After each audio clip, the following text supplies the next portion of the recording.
Bienvenidos sean. Los invitamos a que en este momento tomen sus lugares, si son tan amables. Preside este evento, Jornadas de Producción para el Autoconsumo Centro Sur, el presidente constitucional de los Estados Unidos mexicanos, licenciado Andrés Manuel López Obrador.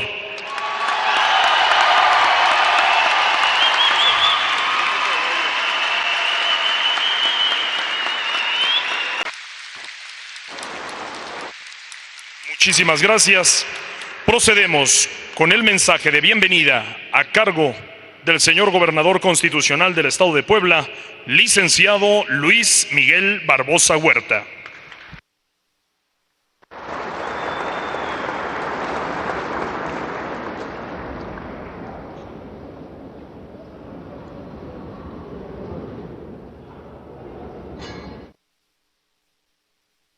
Respeto. Saludo con mucho respeto al presidente de la República, al licenciado Andrés Manuel López Obrador, nuestro líder. No tengan duda, es nuestro líder en el país.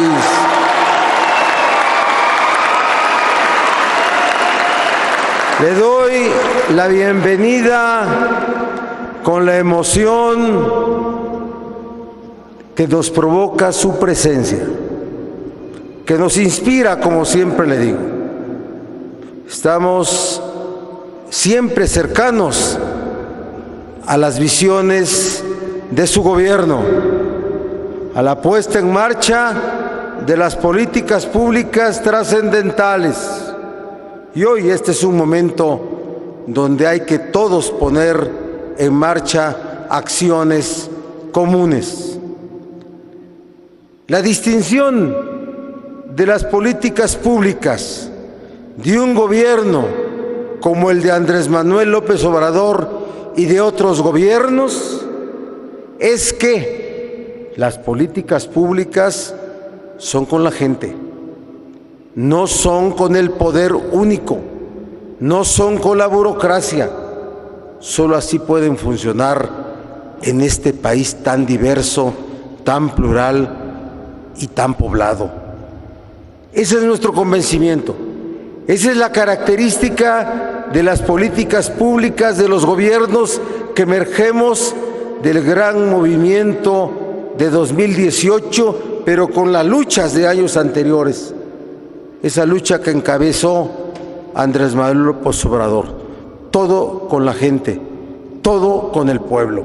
Esa es para mí la esencia de este trabajo que hoy se inicia y hoy se plantea y hoy se contagia a todos los aquí presentes. Bienvenidos a los secretarios del gabinete presentes, a funcionarios importantes, a todos ustedes, integrantes de los equipos en favor del campo de diferentes estados de la República, ya mencionados y porreados por ustedes mismos. Felicidades a todos. Decirle, presidente, solo muy breve, que hay buenas noticias para ustedes del campo poblano. En Puebla son 1 millón de hectáreas las que se cultivan y con un potencial de cultivo de hasta de 3 millones. Somos líderes ya de la producción agrícola de los estados del centro del país. Somos líderes en el importe y cantidad presupuestal que le destinamos al campo. Acompañamos el proceso productivo desde la siembra y no solamente la cosecha, sino también las cadenas productivas. Estamos exportando. Y estamos convencidos que ahora es el momento que también los productores, los agricultores preserven un monto específico de sus cosechas para el autoconsumo. Vamos a acompañar esta política con todos los instrumentos de Puebla en el campo. Es un polo de desarrollo. Tenemos polos de desarrollo en Puebla y el campo es uno de ellos. Estoy convencido que ningún país crecerá, se desarrollará sin un campo que genere la producción suficiente para sostener a su pueblo. Y así debemos de pensar en los gobiernos subnacionales. Estamos dando buenas cuentas, señor presidente. En Puebla hay aproximadamente 1000 personas en el campo, ayudando, asesorando, llevando cosas. 1000 personas, muy parecidas a las que ustedes desarrollan desde los programas federales. Les doy la bienvenida a todos.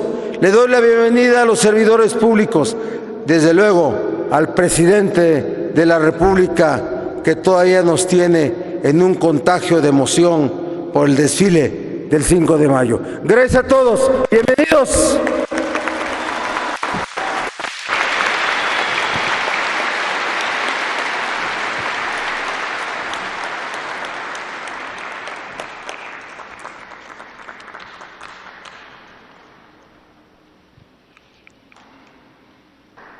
Estimado público, escuchemos el mensaje que nos dirige el presidente constitucional de los Estados Unidos mexicanos, licenciado Andrés Manuel López Obrador. Amigas, amigos, la verdad que me da mucho gusto estar con ustedes. Me dicen que ¿por qué no nos cansamos? ¿Cómo nos vamos a cansar si tenemos la vitamina del pueblo, la vitamina de ustedes? Ayer empezamos estas reuniones, estos encuentros con compañeras, compañeros, técnicos, agrónomos, extensionistas, promotores, servidores de la nación. Iniciamos en Monterrey, tuvimos una reunión así, y luego por la tarde en Guadalajara, y hoy ya estuvimos en Veracruz y ahora estamos aquí en Puebla, en este histórico estado de Puebla, bien gobernado por Miguel Barbosa.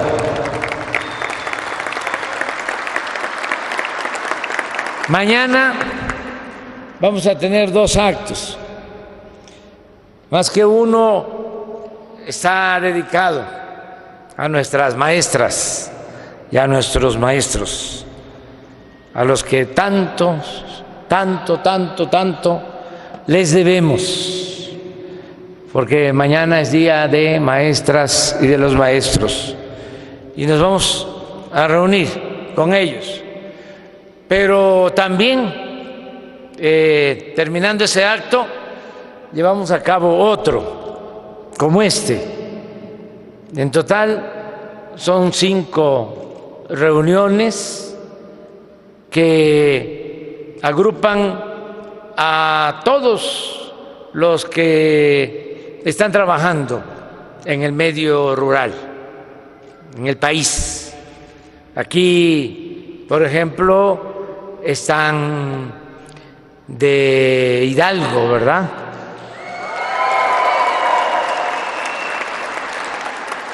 Arriba Hidalgo.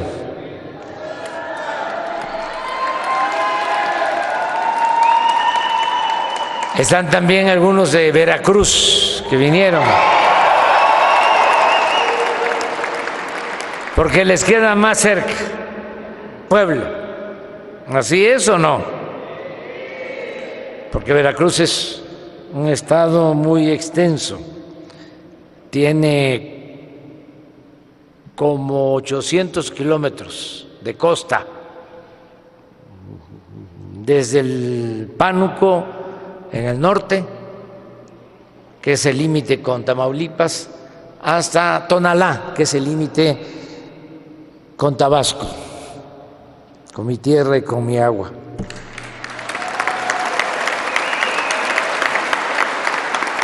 Y están aquí también de Tlaxcala.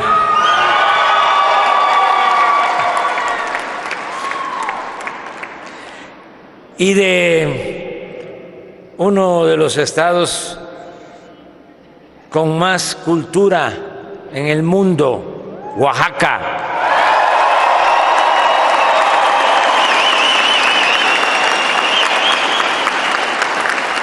Y desde luego, un aplauso muy fuerte para las compañeras y compañeros de este estado trabajador, ese estado con campesinas y campesinos que a esta hora están en las parcelas. Me refiero a los trabajadores del campo del estado de Puebla.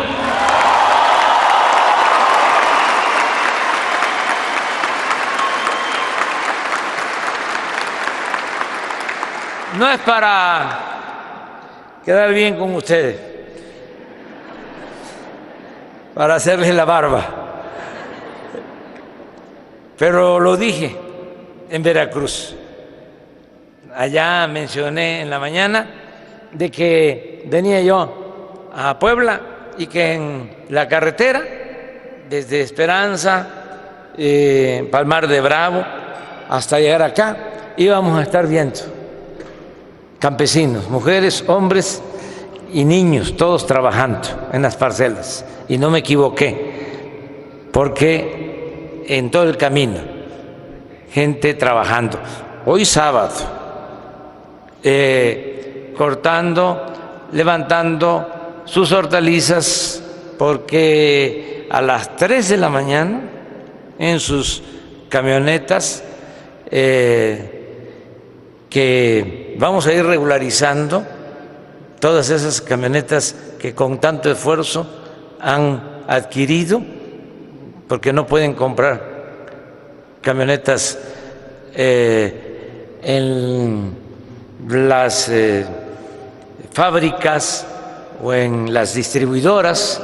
Vamos a ir regularizando esas camionetas que envían nuestros hermanos migrantes a sus familiares. Las vamos a ir regularizando. Pues en esas camionetas a las 3, 4, 5 de la mañana, ahí van a la central de abasto a llevar sus hortalizas. Eso es este pueblo trabajador. Por eso estamos nosotros seguros de que vamos a hacerle frente a la inflación. Es un desafío, otro más. Nos tocó enfrentar la pandemia, que fue terrible, porque significó pérdida de vidas humanas, nos dolió muchísimo, pero salimos adelante con el apoyo de nuestro pueblo, con el apoyo de nuestras familias. He venido recordando, porque a veces se olvida de que la familia en México es la principal institución de seguridad social. Esto no sucede en todo el mundo, con todo respeto. Hay países en donde los hijos van creciendo, van llegando a la adolescencia y ya los padres les empiezan a decir: ahuequen el ala, o sea, busquen qué hacer. Aquí no, aquí nosotros no queremos que se vayan nuestros hijos de nuestras casas y por eso abusan, hasta se quedan más tiempo.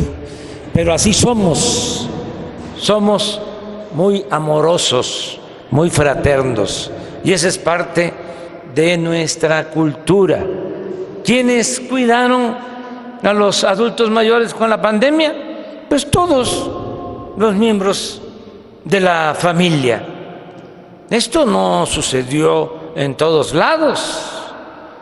En otros países hay muchísimos asilos de ancianos. Nuestro país no. Ahí están en nuestras casas nuestros abuelos, nuestros padres, y se cuida a los adultos mayores. Esto es parte de nuestras tradiciones, de nuestras culturas. Si algo nos ha salvado siempre es esa tradición cultural. La cultura es la que nos ha salvado de todas las calamidades. Por las culturas salimos adelante ante huracanes y temblores, incendios, pobreza, malos gobiernos, corrupción, todo lo resistimos por nuestras culturas. Y aclarar de que no es lo mismo. Ya últimamente está quedando de manifiesto que no es lo mismo cultura que educación. No hay quienes llegan a nivel de posgrado y abandonan sus tradiciones, abandonan su origen. Algunos se avergüenzan, se vuelven ladinos y piensan que es un atraso el pertenecer a una cultura originaria, cuando eso es lo que nos da identidad. Esa es la fortaleza, esa es la grandeza de México, nuestras culturas. Por eso estamos decidiendo enfrentar la inflación con la producción de autoconsumo, que es una práctica que viene de lejos. ¿O no es así? No se sembraba maíz y frijol y calabaza, y lo que se consumía, y con el maíz se creaban las gallinas y los pollos y los cerdos.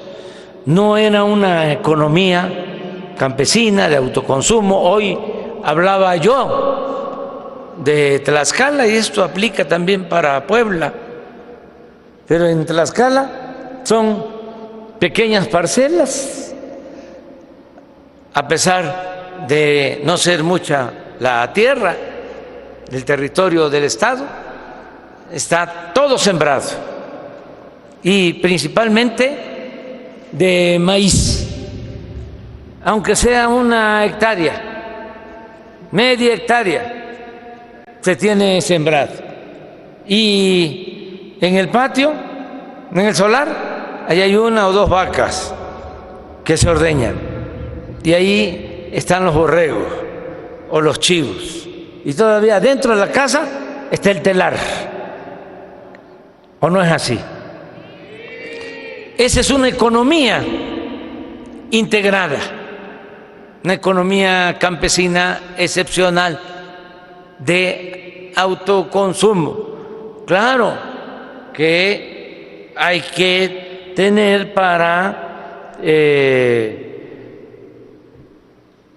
comprar lo que hace falta. Se vende una parte para el aceite, y antes para la sal y para otras mercancías, pero la base era el autoconsumo.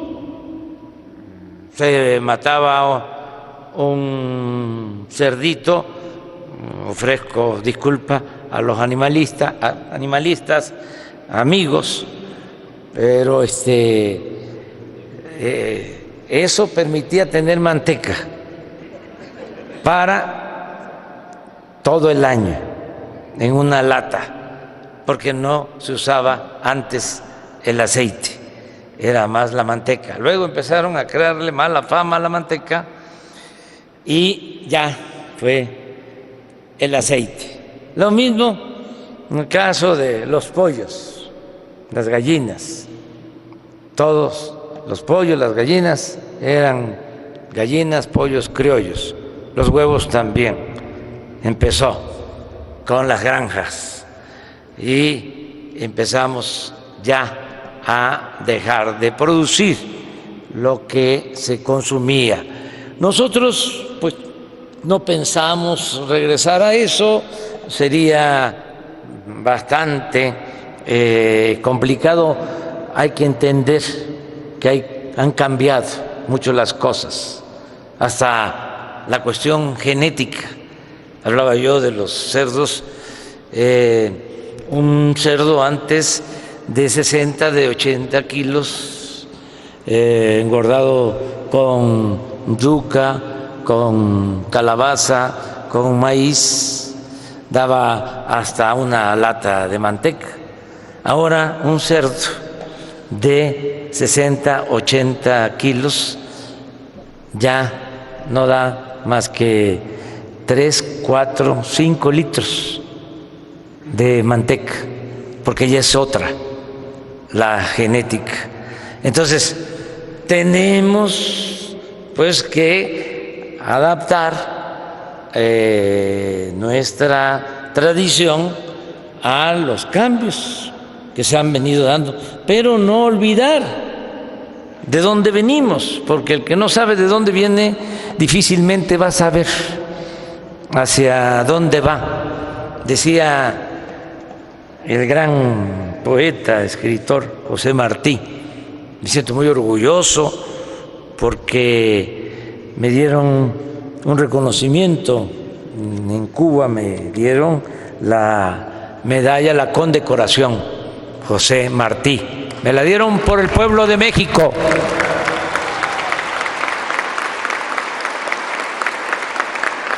¿Saben qué decía Martí? Decía: vamos a injertarnos, vamos a ser universales, pero que siempre el tronco sea nuestro, que siempre la raíz, el tronco, sea de nosotros. Por eso vengo con ustedes a plantearles: vamos a esta jornada, a esta campaña, para sembrar más maíz, más frijol, sembrar más lo que consumimos. Y digo sembrar más porque se siembra bastante. En el tiempo que llevamos en el gobierno ha ido aumentando año con año, a pesar de la pandemia, la producción en el campo, porque estamos ayudando como nunca en el campo.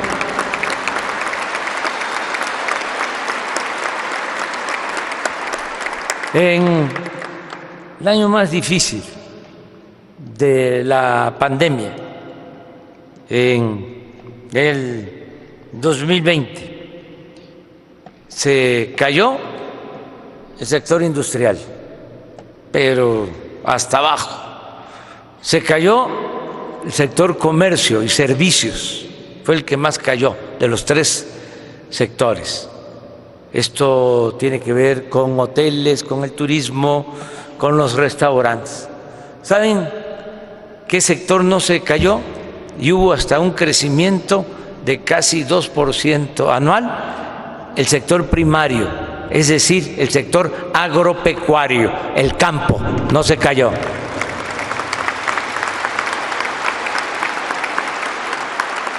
Por eso, ahora tenemos que aplicarnos para enfrentar este desafío. La inflación, que es el aumento de precios, que no se origina en México, es como la pandemia, eso llegó de fuera. Lo mismo, la inflación. ¿Por qué empiezan a aumentar todos los precios? Por la invasión, la guerra de Rusia y Ucrania.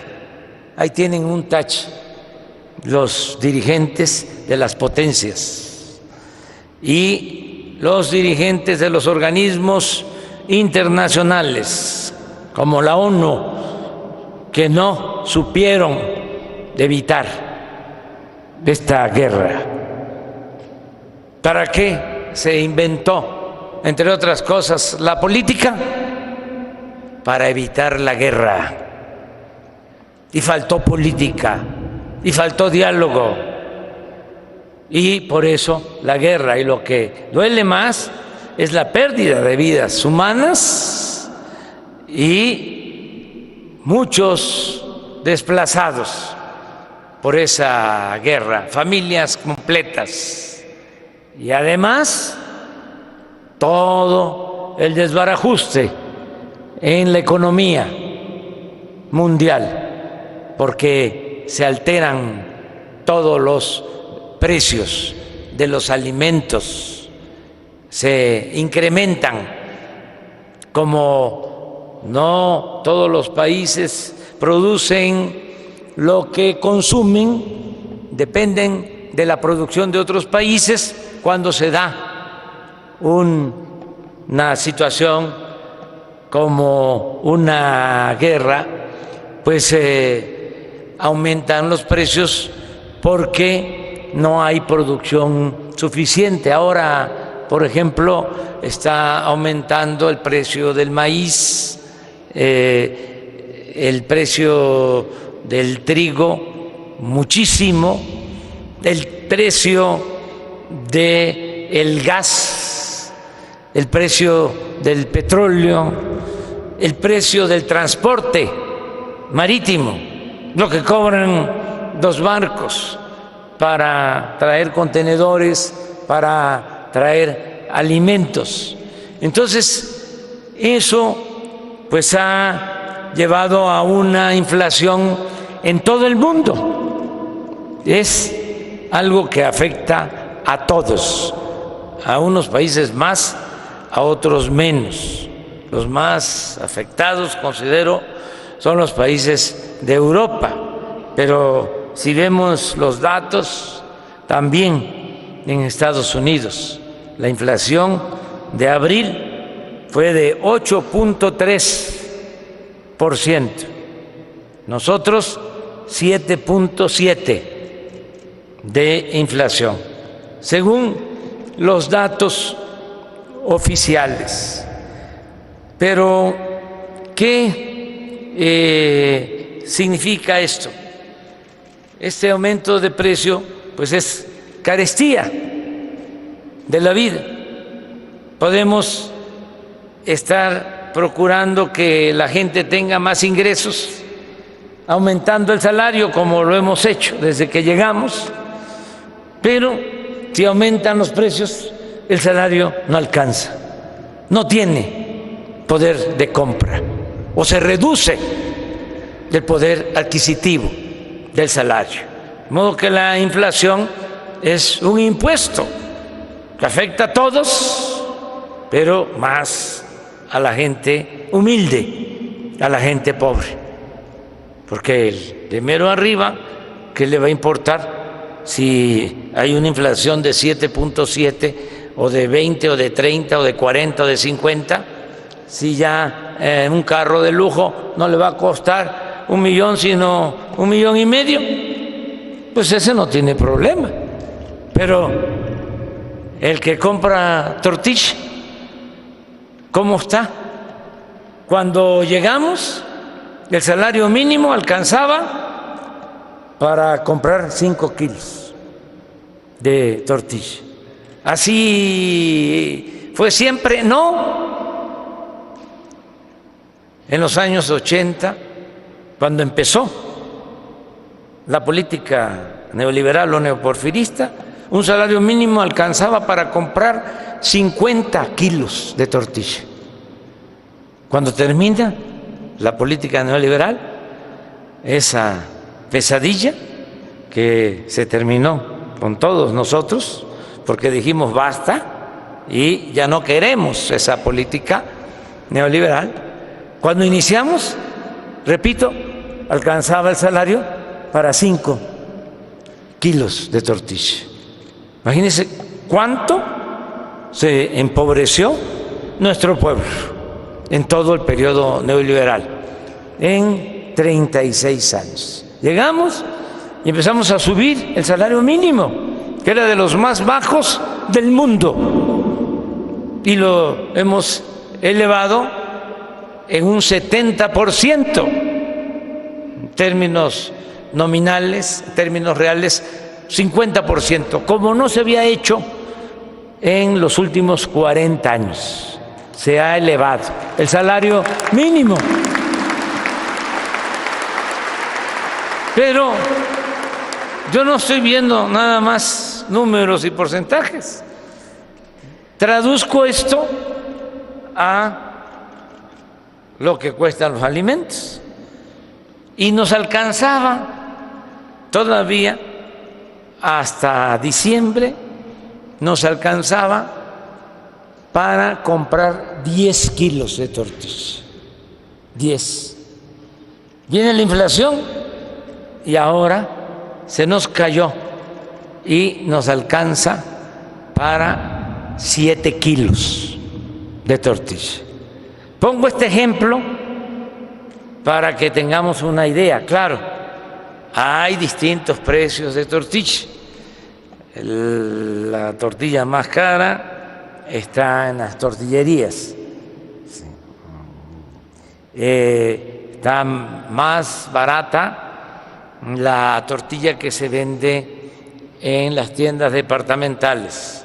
Por eso aquí hago un paréntesis para agradecerle mucho a productores y también a distribuidores, a comerciantes, porque se llegó a un acuerdo hace unos días con ellos, con los grandes comercios, para que no haya aumento de precio en 24 alimentos básicos. No va a haber aumento de precio. Y ellos están vendiendo la tortilla más barata. Y se va a vender maíz, frijol y arroz y sardina y atún y aceite y azúcar, lo básico, esos 24 productos a precio justo. Y voy a mencionar algunas tiendas. Yo creo que esto va a ayudar. Y desde luego, con todo mi respeto a los pequeños comerciantes, pero los grandes ahora están ayudando porque se les pidió, y ahora Walmart va a estar en este programa para que no se abuse de los precios de alimentos, y Soriana y Chedraui, y bueno, ya no voy a seguirles haciendo publicidad, pero muchas gracias porque tomaron este acuerdo. Además,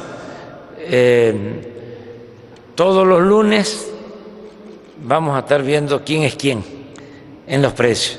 Si no cumplen, pues en la mañanera los vamos a denunciar, pero sí van a cumplir. Un aplauso para ellos.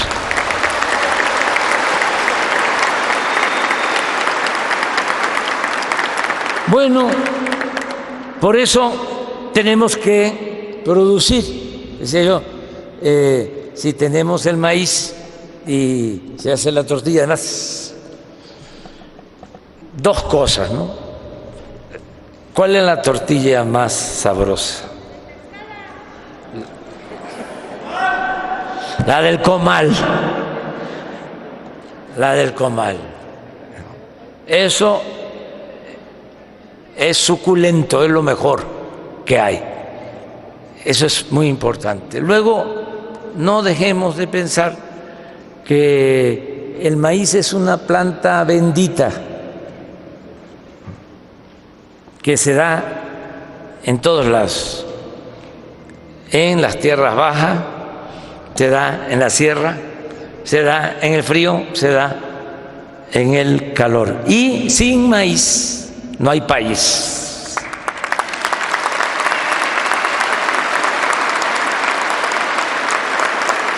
Entonces, vamos a trabajar o a seguir trabajando, vamos a hacer labor de convencimiento, no nos va a costar mucho porque es lo que hace la gente del campo. Aquí Víctor Suárez habló de que se acaba de hacer un censo porque teníamos algunas dudas sobre los beneficiarios del programa de producción para el bienestar y salió muy bien el censo. La gente humilde, la gente pobre, los campesinos son honestos, siempre muy honestos. Y el censo salió muy bien, de modo que tenemos como 2 millones de campesinos en este programa, más los de Sembrando Vida, y vamos a hablar con ellos para que todos nos ocupemos de buscar la autosuficiencia, producir para comer. Y como dijo aquí Víctor, esa era una consigna del maestro Carlos Pellicer, un poeta de Tabasco, mi maestro, que en un día del trabajo, en un 1 de mayo, día del trabajo, iba en Villahermosa con su pancarta, con su cartulina, caminando. Uno de los mejores poetas, eso es lo que yo pienso, ¿no? De México. Gabriela Mistral lo bautizó como el poeta de América. ¿Y saben qué decía su cartulina? Que coman los que nos dan de comer.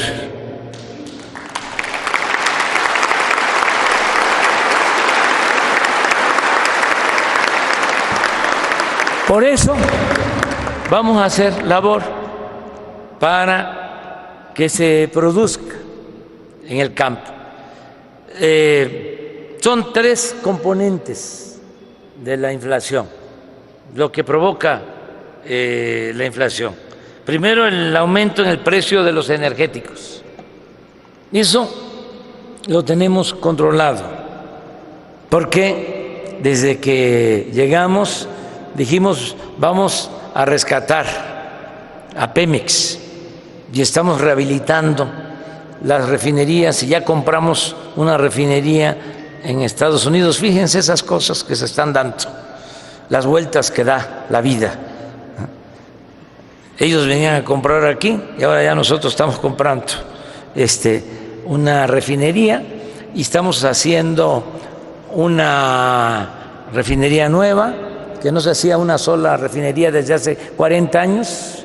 La vamos a inaugurar ya en julio en Dos Bocas y estamos también construyendo una planta que le llaman coquizadora, que es para exprimir el combustóleo, sacarle más gasolina y que no se contamine, que se evite la contaminación. Pero en esencia, ¿por qué toda esta política? Porque ya no vamos a seguir vendiendo petróleo crudo, materia prima, y comprando gasolina, porque eso es como si vendiéramos naranja y compráramos jugo de naranja. Ya eso ya cambió. Ya el año próximo toda la gasolina y el diésel que se consume en México se va a producir en nuestro país.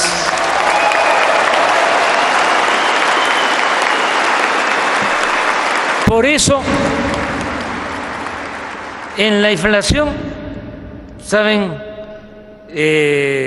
¿Cuánto nos significa el incremento en el precio de gasolinas y de diésel y de otros energéticos? 0.6%, porque no aumenta el precio. Lo tenemos controlado porque hemos decidido que no haya aumentos en los precios de las gasolinas, del diésel, del gas, de la luz. Eso lo vamos a mantener durante todo el gobierno. Y esto ahora nos ayuda porque es 0.6. Estados Unidos en inflación por energético, 2.1 de inflación tienen ellos de energético. Y nosotros, repito, 0.6. La gasolina en México está más barata que en Estados Unidos. Ahora vienen a cargar gasolina a la frontera en nuestro país. ¿Dónde nos ganan? En los alimentos. Nosotros tenemos 3.6 de inflación y ellos traen 1.3. Por eso nos tenemos que aplicar.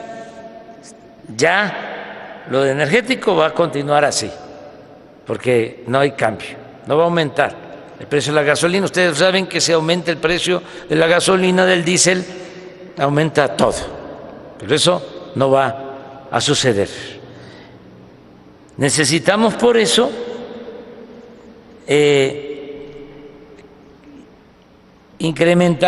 aumentar la producción de alimentos, de los básicos, maíz, frijol, arroz, porque se abandonó durante mucho tiempo el campo.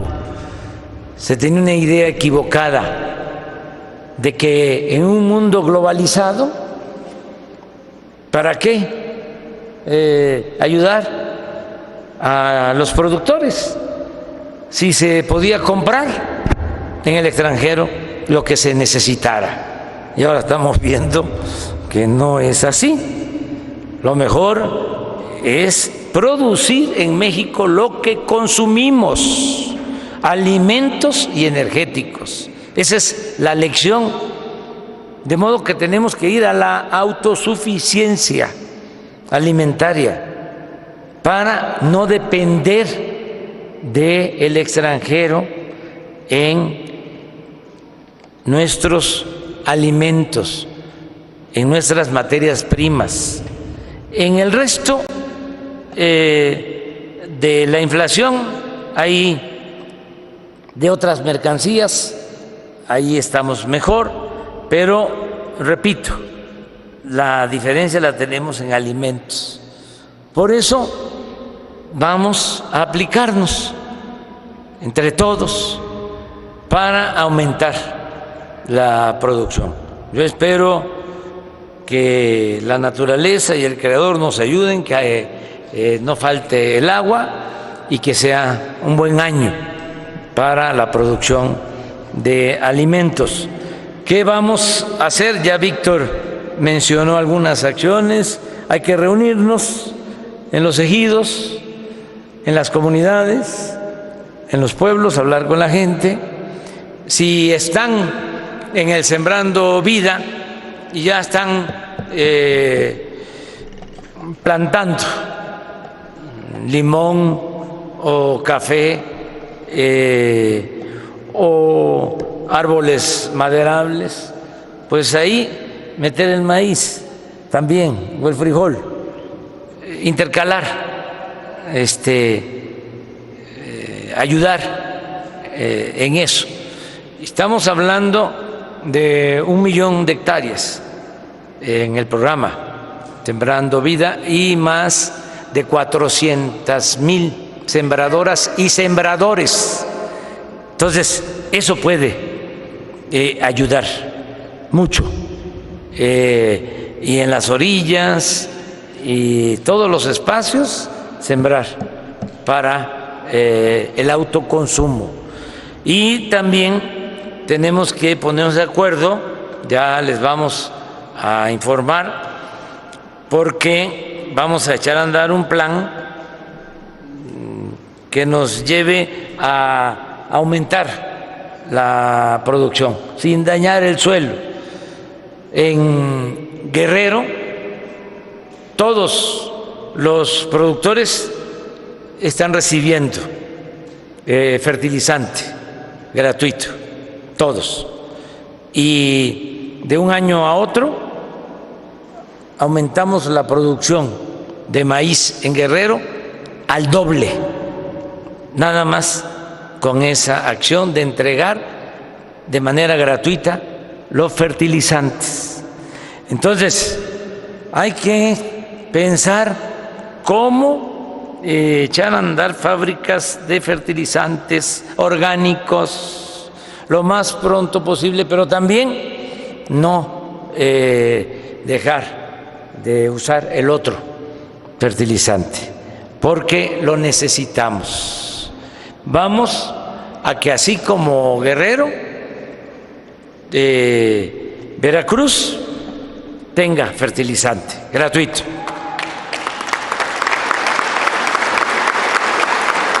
Hidalgo, fertilizante gratuito. Ya se había decidido en el caso de Oaxaca y se va a cumplir. Como se había decidido Tlaxcala y Puebla.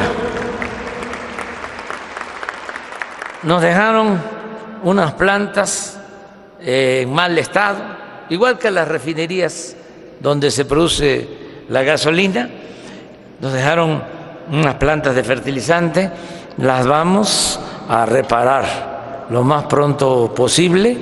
Ya están produciendo, pero van a producir más para poder entregar los fertilizantes y aumentar la producción de alimentos, entre otras acciones. Vamos a mantener los precios de garantía.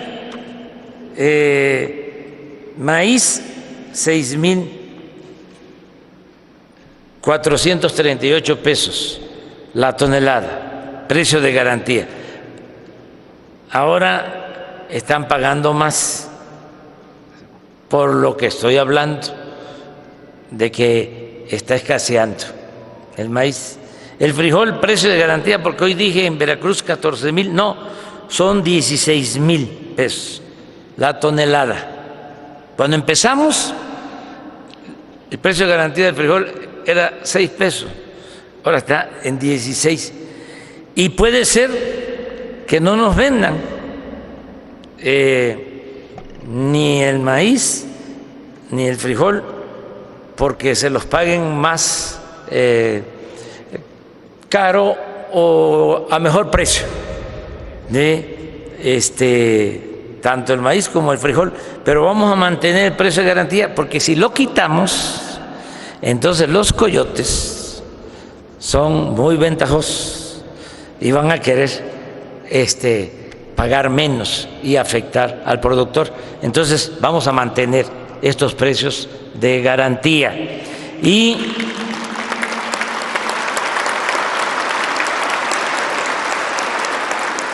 vamos a seguir apoyando el campo con muchas acciones, con el apoyo de ustedes. Se los pido de todo corazón, así como siempre han ayudado. No es nada nuevo, ¿no? ¿Cuántos años llevamos luchando? Muchos, ¿verdad? Sí, no ha sido en vano, ¿no? Porque es para mejorar las condiciones de vida de nuestro pueblo y vamos avanzando. La transformación se está convirtiendo en una realidad. Le da mucho coraje a los conservadores, pero por el bien de todos, primero los pobres.